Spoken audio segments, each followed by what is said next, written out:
आपने देखा नहीं क्या बोल,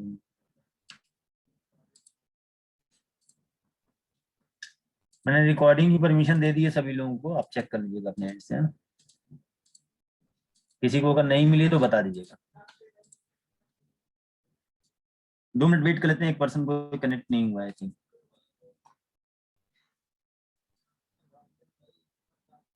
मोहित बत्रा नहीं कनेक्ट हुए हैं,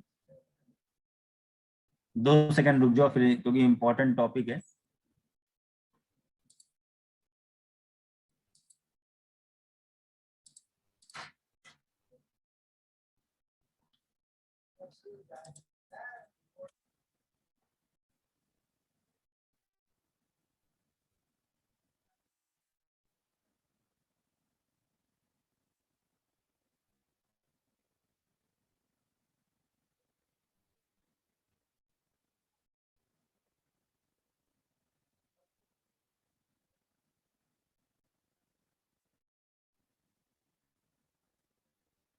ठीक है, चलिए हम स्टार्ट करते हैं। तो मैंने आपको ये बोला कि अगर ब्रेकरेज एक्सपायरी इशू की एंट्री करनी है तो उससे पहले आपको क्या करना पड़ेगा कि एक एंट्री पास करनी पड़ेगी, transfer expire goods from main store to scrap store. ऐसा इसलिए करते हैं कि जब तक स्टॉक आपका स्क्रैप स्टोर में नहीं रहेगा तब तक वो रिटर्न नहीं होगा।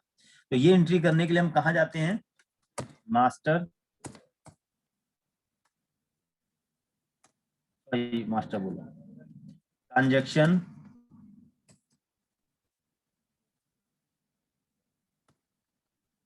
Then stock issue. ठीक है, देखिए ये जो एंट्री कर रहे हैं हम, ये कर रहे हैं कि जो हमारा मेन स्टॉक में 215 पीस पड़ा है, एक्सपायर्ड हो चुका है, इसको स्क्रैप स्टोर में ट्रांसफर करना है।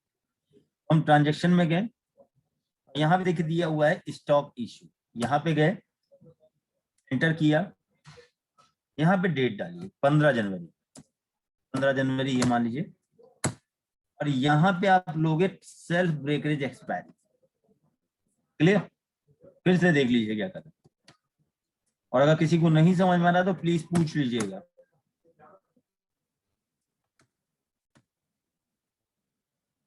एक्सपायरी, ठीक, स्किप कर दो, एंटर,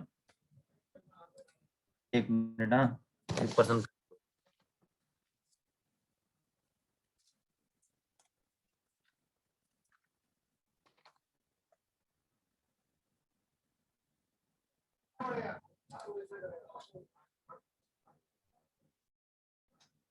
वेट कर लीजिए। ठीक है,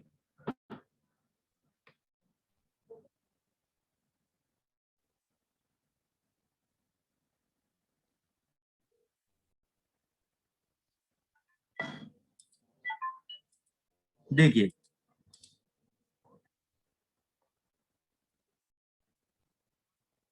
मैंने कहा कि पहले आपको क्या करना पड़ता है, आपका जो मेन स्टोर में जो सामान एक्सपायर्ड हो चुका है उसको वहां से स्क्रैप स्टोर में ट्रांसफर करना पड़ता है। क्यों? क्योंकि जब हम रिटर्न करते हैं ब्रेकरेज एक्सपायरी इशू वाउचर से, तो केवल जो स्क्रैप स्टोर में एक्सपायर गुड्स पड़ा होता है वो उसी को उठाता है, मेन स्टोर के एक्सपायर गुड्स को नहीं उठाता है, इसीलिए हमें उसको यहाँ पे ट्रांसफर करना पड़ता है।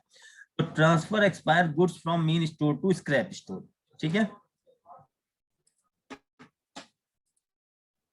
अब ये देखिए आपके पास करंट स्टॉक में जाइए, तो 215 पीस पड़ा हुआ है उमेश जी का, जो एक्सपायर्ड हो चुका है, 15 जनवरी है और दिसंबर 2021 में वो एक्सपायर हो चुका है। और आपके पास 40 पीस उमेश जी का स्क्रैप स्टोर में। तो सर ये यहाँ पे कैसे आया? क्योंकि ये जो 40 पीस है ये कस्टमर ने हमें वापस किया। तो जब कस्टमर हमें वापस करता है तो हम ब्रेकरेज एक्सपायरी रिसीव वाउचर से एंट्री करते हैं, तो ऑटोमेटिक वो यहीं चला जाता है। ठीक है, तो अभी हमें क्या करना है कि हमें यहाँ पर ये जो हमारा स्टॉक है 215 पीस, इसको स्क्रैप स्टोर में ट्रांसफर करना है। तो एक्सपायर गुड्स को मेन स्टोर से स्क्रैप स्टोर में ट्रांसफर करने के लिए जो एंट्री करते हैं वो हम करते हैं ट्रांजैक्शन में गए, स्टॉक इशू में गए, किया 15 जनवरी, सेल्फ ब्रेकरेज एक्सपायर वेस्टेज। ये लेजर बनाने की जरूरत नहीं होती है आपको, ये ऑटोमेटिक होता है। एंटर, ये डिटेल डालने की जरूरत नहीं है, स्किप कर दो। एंटर, टेक्स्ट नहीं लगाना चाहो मतलब, और टेक्स्ट लगाने की जरूरत नहीं है। एंटर। अब यहाँ पे देखिए तीन चीज आ रही है, मैनुअल सिलेक्शन, मैनुअल, यहाँ पे आप कर क्या रहे हो, यहाँ पे हम कर रहे हैं इस वाउचर में कि जो हमारा मेन स्टोर में सामान रखे रखे एक्सपायर हो गया है उसको वहां से निकाल के स्क्रैप स्टोर में ट्रांसफर कर रहे हैं। अब बात समझ में, हमने मोहित बत्रा जी जो थे उनका एक मान लो फार्मा का, तो मोहित बत्रा जी ब्रेकरेज एक्सपायरी का काम करते थे कि जो भी एक्सपायर गुड्स है, तो हमने कैसे करते हैं, कहें सर कुछ नहीं करते हैं, ये 2-4 दिन की मेहनत होती है, अपने एम्प्लॉय को बोलते हैं, वो एक एक रैक को चेक करता है और जो भी उस रैक में सामान एक्सपायर्ड होता है वो उसको निकालता है सामान को और एक पेपर पे लिखता जाता है, उसके बाद वो लाके मुझे वो पेपर देता है कि सर ये सामान एक्सपायर्ड थे। तो हमने कहा सर अगर आपकी शॉप में 2000 रैक हैं तो आपका एम्प्लॉय एक एक रैक को चेक करता होगा, उन्होंने कहा सर हाँ एक एक रैक को चेक करता है, एक एक आइटम को चेक करता है। तो उसके बाद वो क्या करते हैं, या मैनुअल जाते हैं और जो जो आइटम एक्सपायर्ड हो चुके हैं और आपके मेन स्टोर से उसको स्क्रैप स्टोर में ट्रांसफर किया जा रहा है उसको यहाँ मैनुअली 1 by 1 सेट करते हैं।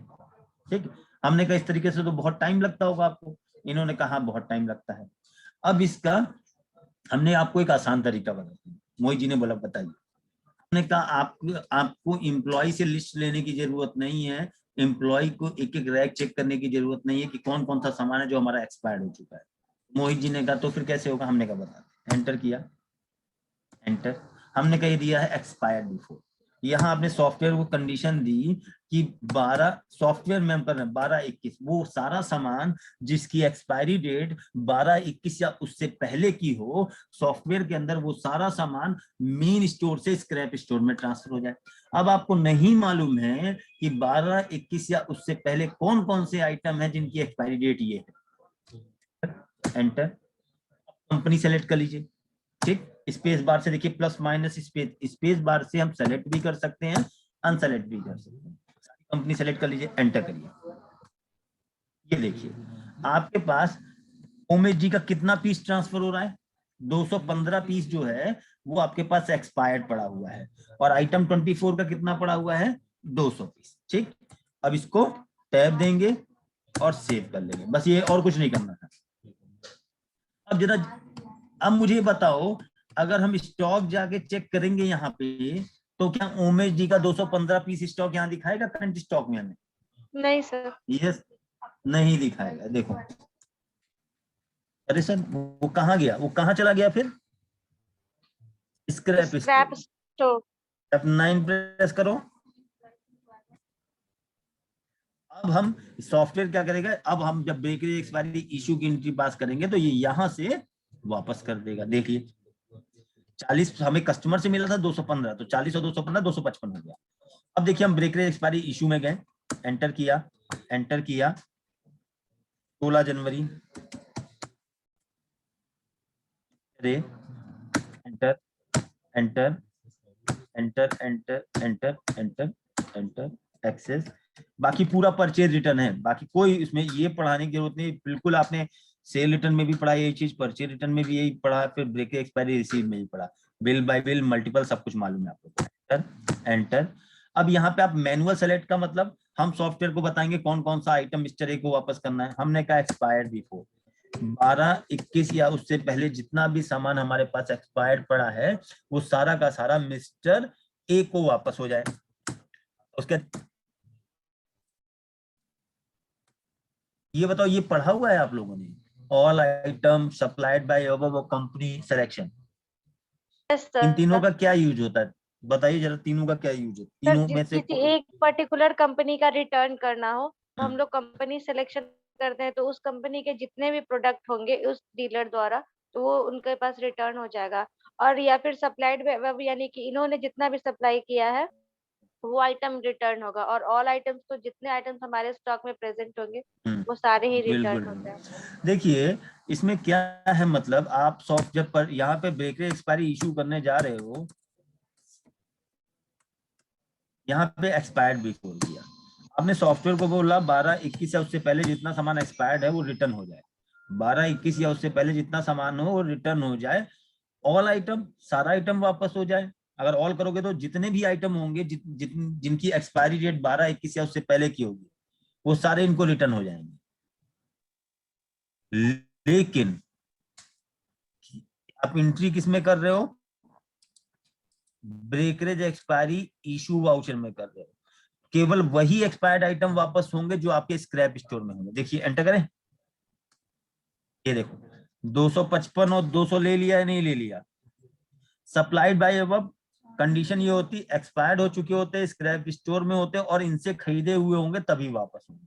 और कंपनी वाला कंपनी सिलेक्शन, और इसको आप सेव कर लो और उतना पैसा उनके बिल से एडजस्ट कर दो। ठीक, अब मुझे बताओ, अगर अब हम स्क्रैप स्टोर में जाके चेक करेंगे तो हमारे पास स्टॉक दिखाएगा या नहीं दिखाएगा, ये बताइए। नहीं दिखाना चाहिए। F9 देखिए, स्क्रैप स्टोर कुछ नहीं दिखा रहा है, no record found in scrap store. तो ब्रेकरेज एक्सपायरी इशू वाला कॉन्सेप्ट समझ में आया नहीं आया, ये बताइए पहले आप लोग सभी लोग। इशू और रिसीव का कॉन्सेप्ट चैट बॉक्स में लिख के बताइए। सर एक क्वेश्चन था। हाँ बताइए। सर अगर गलती से कोई प्रोडक्ट हमारा स्क्रैप स्टोर में चला जाता है, एक्सपायर्ड जो नहीं है, तो सर हम वहां से डिलीट कर सकते हैं उसको ताकि वो मेन स्टॉक में आ जाए? नहीं, गलती से नहीं आएगा कैसे वापस? जाएगा? गलती से कैसे जैसे जाएगा? सर देखिए, ब्रेकरेज और एक्सपायर्ड दोनों है ना, तो हम्म, अगर कुछ ब्रेकरेज का आइटम हुआ, जैसे कि हमारा कोई आइटम ब्रेकरेज में ही चला गया, एक्सपायर्ड नहीं है वो, हम्म, तो सर वो भी तो हम उसको स्क्रैप में ही डालेंगे ना। हाँ तो फिर सर अगर ब्रेकरेज के ही अकॉर्डिंग में अगर मेरा कोई प्रोडक्ट, कोई आइटम ऐसा है जो ब्रेक नहीं है बट फिर भी गलती से वहां हमने वो ट्रांसफर कर दिया, तो सर वो रिटर्न फिर नहीं आ सकता है, उसको डिलीट, उसका तो ऑप्शन डिलीट क्या करना है? पड़ेगा उसको, डिलीट। वो रिटर्न नहीं आ सकता आपका। ठीक है, अच्छा। सर हमेशा तो ऑल आइटम ही सिलेक्ट करेंगे या नहीं नहीं कंपनी सिलेक्ट? नहीं, हाँ खुद आप ही बताओ क्या सेलेक्ट करेंगे आप, क्या बेहतर है ऑल आइटम। ना? ऑल आइटम नहीं सिलेक्ट करना चाहिए। आइटम कैसे करेंगे सर? उस जो उन्होंने अगर जी सप्लाई दिया ही नहीं है तो वो रिटर्न क्यों लेंगे? क्या सिलेक्ट करेंगे यहाँ पे? इन तीनों में क्या बेहतर है? Supplied by above. Applied by add by above. हम सॉफ्टवेयर को कंडीशन दे रहे हैं, हमारे पास जितना भी सामान पड़ा है 12/21 या उससे पहले की एक्सपायरी का, वो मिस्टर ए को वापस हो जाए। लेकिन अगर उनसे खरीदा गया हो तभी उनको वापस हो, ना खरीदा गया हो तो ना वापस हो। मान लो अभी अभी यहाँ पे कर रहे हैं, 2 आइटम आ रहे हैं ना, मतलब वो एंट्री डिलीट करके दिखा देते। चलो क्वेश्चन पूछा है,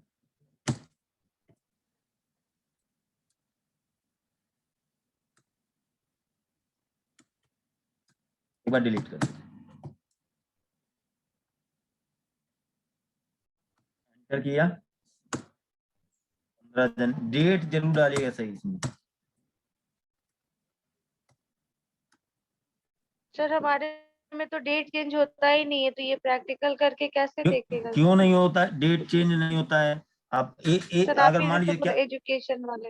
एजुकेशन में आप 1 जनवरी डाल के नहीं कर सकते हैं, 2 जनवरी वो 1 फरवरी डाल के कर सकते हैं। ठीक है।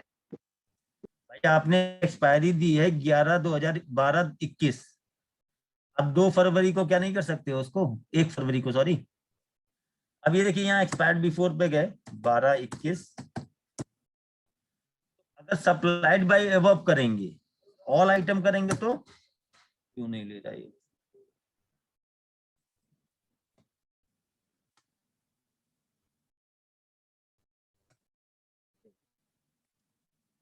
देखो,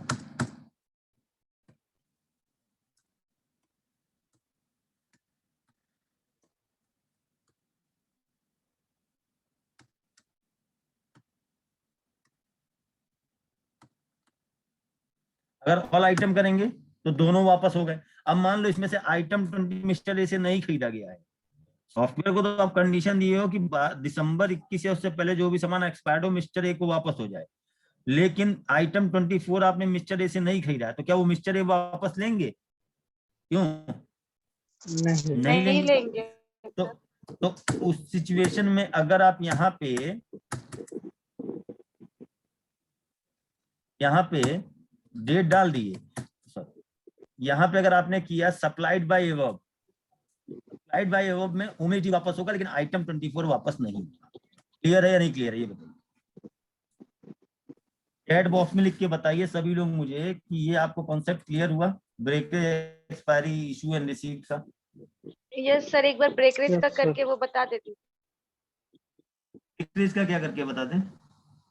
जैसे कि अगर आइटम ब्रेकरेज होता है तो उसका रिटर्न कैसे लेंगे और उसको सर स्क्रैप स्टोर में कैसे डालेंगे, और अगर वहां से गलती से कोई और आइटम चला गया तो उसको डिलीट कैसे करेंगे। देखिए पहली चीज तो ये है कि ब्रेकरेज में आप कोई डेट से क्या बता सकते हो ब्रेकरेज है ये?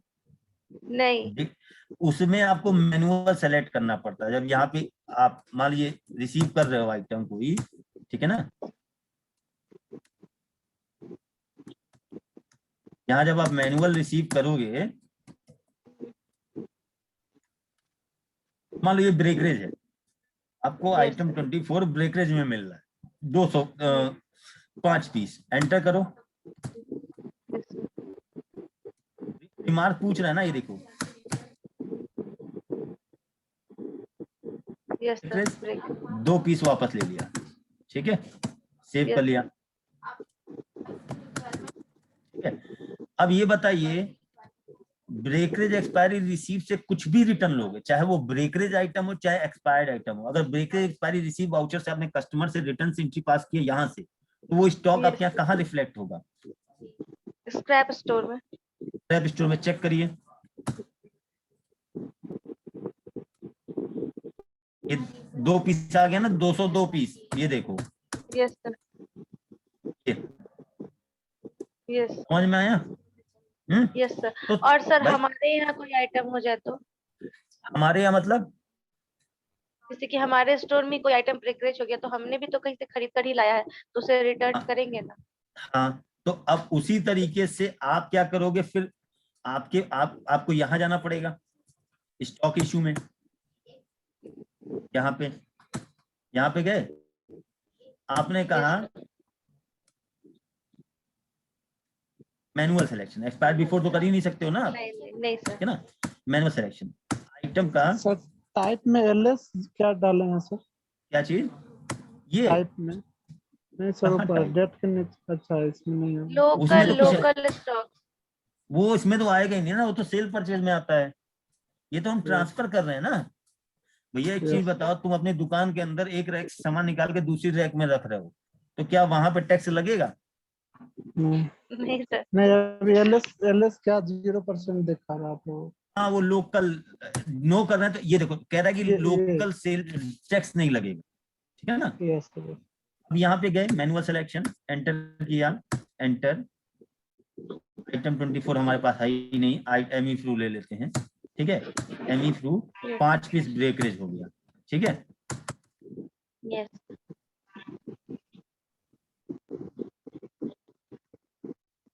नहीं, ये लीजिए। Yes sir. अब यहाँ से अगर हमें डिलीट करना हो तो सिंपली से डिलीट कर देंगे। नहीं, ये बताओ वही यहाँ सर। पे आया कैसे? सर बिल बना करके, बिल नहीं बना के, ये वाली एंट्री करके आया ना। एंट्री करके। यस सर, एंट्री इनके पास डिलीट हो, इनके पास हो। ये एंट्री अगर आप डिलीट कर दोगे तो हट जाएगा वो, यस सर। बस ये लो, हटा दिया। अब चेक करिए, दिखा रहे हैं? नहीं सर। सभी लोगों को क्लियर है? चैट बॉक्स में लिख के बताइए, सभी लोगों को ये कॉन्सेप्ट क्लियर है ब्रेकरेज एक्सपायरी का? किसी का कोई डाउट हो, कोई क्वेरी हो तो पूछ सकते हैं आप लोग। सर एक कंपनी उसमें ब्रेकरेज एक्सपायरी इशू की जगह डायरेक्ट इशू का वो आ रहा है ऑप्शन, कहाँ पे? तो ये नहीं आ रहा है। मतलब कहाँ पे? कंपनी 2 कंपनी है, मतलब मैंने देखा था अपनी कंपनी में, हाँ हाँ, तो वहां पे सर इसकी जगह डायरेक्ट इशू का ऑप्शन आ रहा है। रिसीव का तो है, ब्रेकरेज एक्सपायरी रिसीव का है, लेकिन इशू की जगह जो है डायरेक्ट इशू आ रहा है। लेकिन अंदर क्या आ रहा है? अंदर यही वाउचर ओपन होता है? हाँ सर यही होता है। उससे कोई एक बार दिक्कत और नहीं देखना है। पड़ेगा मुझे। नहीं सर, अगर ये वाउचर नाम से कोई मतलब नहीं है, नाम मैं यहाँ पे चेंज कर सकता हूँ, नाम यहाँ पे मैं चेंज कर सकता हूँ। वाउचर के नाम आप अपने, जैसे अभी यहाँ सेल लिख के आ रहा है ना, मैं यहाँ इसको और कुछ लिखना चाहूँ तो वो लिख सकता हूँ, देखिए जी जी। वो तो कंट्रोल रूम से सेटिंग है, आप कर सकते हो। Okay okay sir.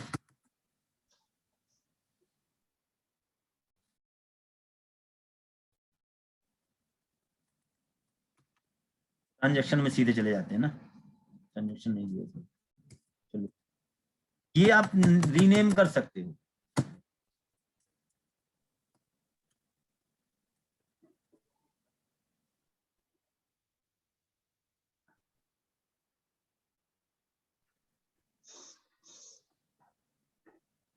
ये देखिए, पढ़िए क्या लिखा है, जी सेल एंट्री रिक्वायर्ड। अगर मैं यहाँ नो कर दूंगा तो क्या हमारे ट्रांजैक्शन मेनू में सेल वाउचर आएगा? नहीं आएगा सर। क्यों नहीं आएगा? और अगर मैं सेल की जगह दूसरा कोई नाम लिख दूं तो जो ट्रांजैक्शन में आ रहा है ना वो दूसरा आ जाएगा, उसी तरह वहां पे आपके किया गया होगा। ठीक है? Okay sir. और जी कोई क्वेश्चन, किसी का कोई डाउट, कुछ ना समझ में आया हो तो पूछ सकते हैं, मैं फिर से बता दूंगा, कोई दिक्कत नहीं। सभी लोगों को इसमें भी असाइनमेंट मिलेगा प्रैक्टिकल? हाँ मिलेगा, बिल्कुल मिलेगा। आपको इसलिए नहीं समझ में आया क्योंकि आप लेट ज्वाइन किए थे, आपने पूरी क्लास नहीं अटेंड की है। रिकॉर्डिंग एक बार सुनिएगा, उसके बाद नहीं समझ में आता है तो बता दीजिएगा। अनंत सर से रिकॉर्डिंग ले लीजिएगा, एक बार सुन के समझ के करके देखिएगा, अगर नहीं समझ में आता है तो फिर से बता दीजिए, या किसी दूसरे बैच में पढ़ाएंगे तो उसमें बता देंगे, कोई दिक्कत नहीं। अच्छा, तो भाई sale purchase, sale return, purchase return, breakage expiry issue, breakage expiry receive, replacement issue, replacement receive just उल्टा है। एक चीज बताओ, मेरा क्वेश्चन है, जरा ध्यान से सुनिएगा। अगर आप मुझे सेल बिल बनाओगे तो मैं अपने यहाँ एंट्री कहाँ करूंगा? मुझे सेल बिल बना के दिया है तो मैं अपने यहाँ एंट्री कहाँ करूंगा? Replacement issue. क्वेश्चन ध्यान से सुनो। अगर आपने मुझे सेल बिल बना के दिया है तो मैं अपने यहाँ एंट्री कहाँ करूंगा? परचेज में। परचेज में। और अगर आपने मुझे रिप्लेसमेंट इशू वाउचर के थ्रू सामान भेजा है तो मैं अपने यहाँ एंट्री कहाँ करूंगा? Replacement receive. Replacement issue. तो रिप्लेसमेंट रिसीव में कुछ है नहीं, देखो नॉर्मल, तुम ध्यान देना, जैसे परचेज वाउचर ओपन होता है बिल्कुल वैसे ही है। किससे रिप्लेसमेंट मिली, नंबर डाल दो, क्या क्या आइटम की रिप्लेसमेंट मिली वो यहाँ पे सेलेक्ट कर लो, बाकी और कुछ नहीं। ठीक है? ठीक है। अब आगे के जो टॉपिक हैं हमारे कल जो हम बताएंगे आपको, वो बताएंगे स्टॉक इशू वाउचर के बारे में, स्टॉक रिसीव वाउचर के बारे में, और स्टोर मैनेजमेंट के बारे में। ठीक है? उससे पहले आज कुछ शॉर्टकट की मैं बताने जा रहा हूं, ध्यान से नोट कर लीजिए। मैं सेल बिल बना रहा हूं, क्या सेल बिल में बिल नंबर पे कर्सर आता है? क्यों? नहीं अगर सर, मैं वो सेल आपने बिल बना, बताया। तो बिल नंबर अगर मुझे चेंज करना है तो कैसे चेंज करूंगा? लेफ्ट एरो की सर प्रेस करेंगे। लेफ्ट एरो की भी यूज कर सकते हो आप, और चाहो तो आप control S, control plus S, full. एक चीज ध्यान रखना, जितनी भी अभी शॉर्टकट की बताऊंगा सब फुल लेंथ के कर्सर पे यूज होंगी, कंट्रोल एस किया। अब जनरली क्या होता है ना, कई लोग कहते हैं जो इनवॉइस नंबर होता है वो कहते हैं पहले हमारी कंपनी का शॉर्ट नेम आए, जैसे ब्रेकरेज एक्सपायरी है तो बीई डिलीट कर देते हैं, फिर कहते हैं फाइनेंशियल ईयर आए 21-22, और फिर कहते हैं बिल नंबर आए 001, ठीक, और श्योर कर दिया। अब आपका नंबरिंग ऐसे चलेगा, बिल नंबर। देखो एक बिल बनाते हैं एक्स को,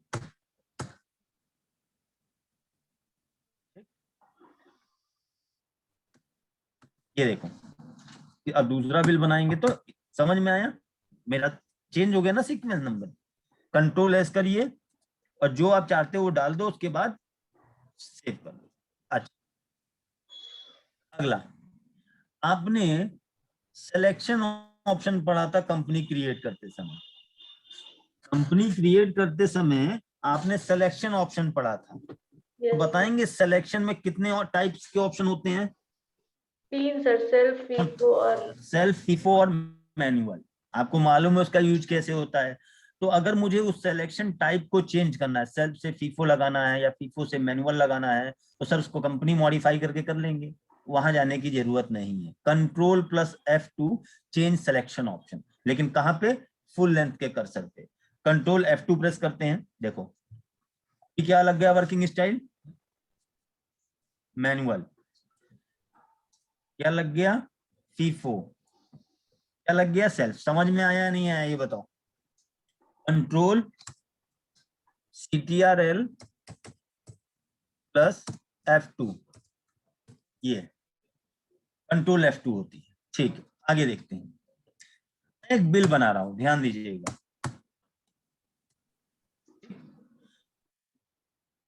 मुझे ये जानना है, ये बिल मैंने बना दिया, बिल वैल्यू कितने की है? 2184 रुपए। मैं थोड़ा स्टॉक खरीद लूं, वरना आप लोग इसमें तो आप कहोगे बड़ा सिंपल सा है, स्टॉक खरीद ले।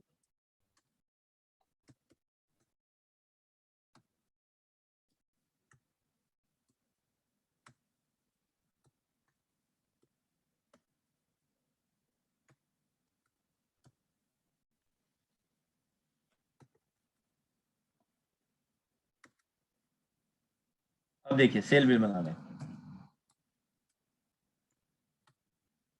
अब ध्यान से मेरा क्वेश्चन समझिएगा।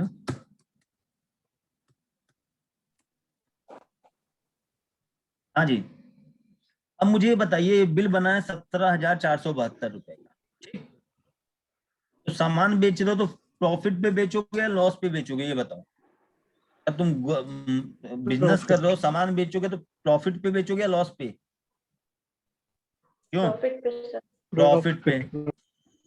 अब क्वेश्चन ये आता है कि क्या सर हम यही, देखो हम, मेरा शॉर्टकट की तो बता दूंगा यहाँ पे। इसका मतलब ये है कि सेल बिल बनाते समय ही हम ये जान सकते हैं कि इस बिल में मुझे कितने रुपए का फायदा हुआ है।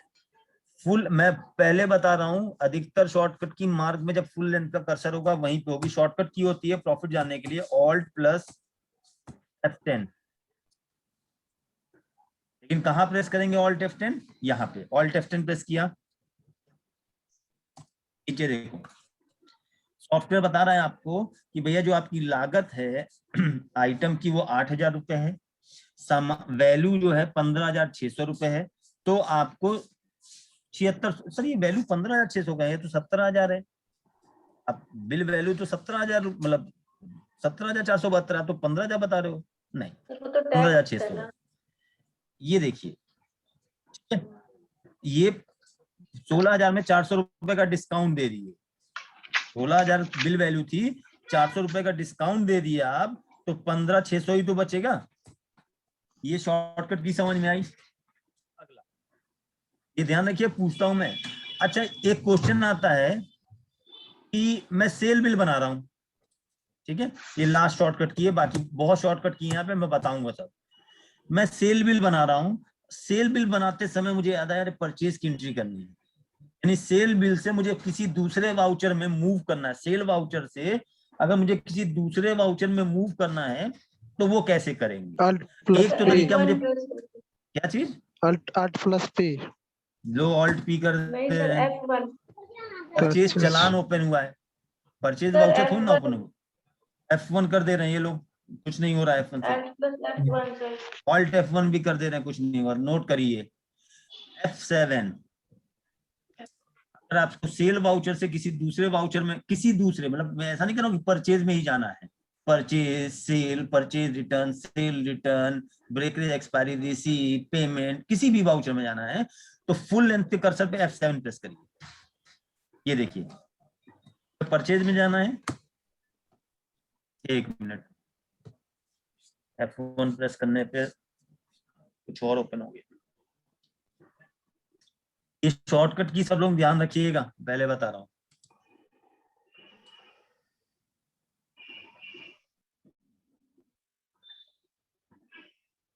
ठीक है, ये देखिए F7 यहाँ पे प्रेस करेंगे, परचेज, परचेज वाउचर ओपन हो गया। स्केप करोगे वापस वहीं आ जाओगे, स्केप, स्केप, ये देखो F7 cell return, sale return voucher में आ गया। स्केप करोगे वापस आ जाओगे। सर रिसिप्ट वाउचर में जाना है तो F7। रिसिप्ट जो होती है डबल एंट्री सिस्टम होता है, रिसिप्ट पेमेंट कॉन्ट्रा जिसमें जाना है, रिसिप्ट में जाना है, स्केप करोगे 2 बार, वापस। समझ में आया आप लोगों को ये? Yes sir. ठीक है, एक शॉर्टकट की और बता रहा हूं लास्ट।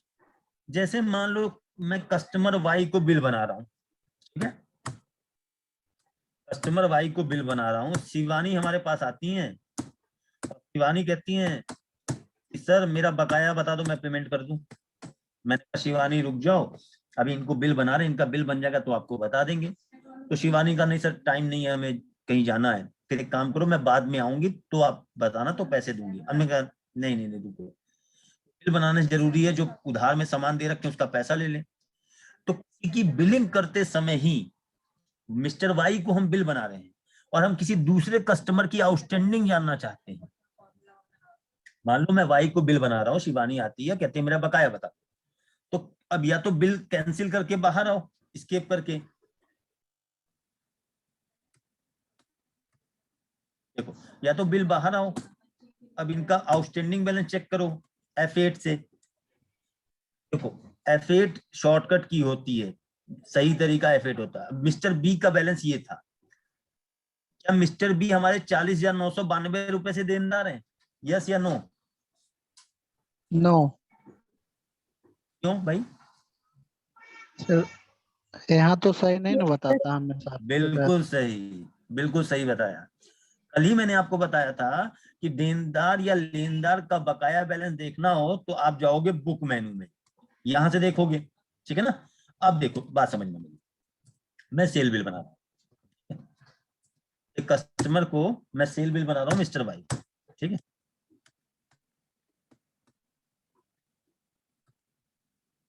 अब मिस्टर बी कहते सर हमारा बैलेंस बता दो कितना है।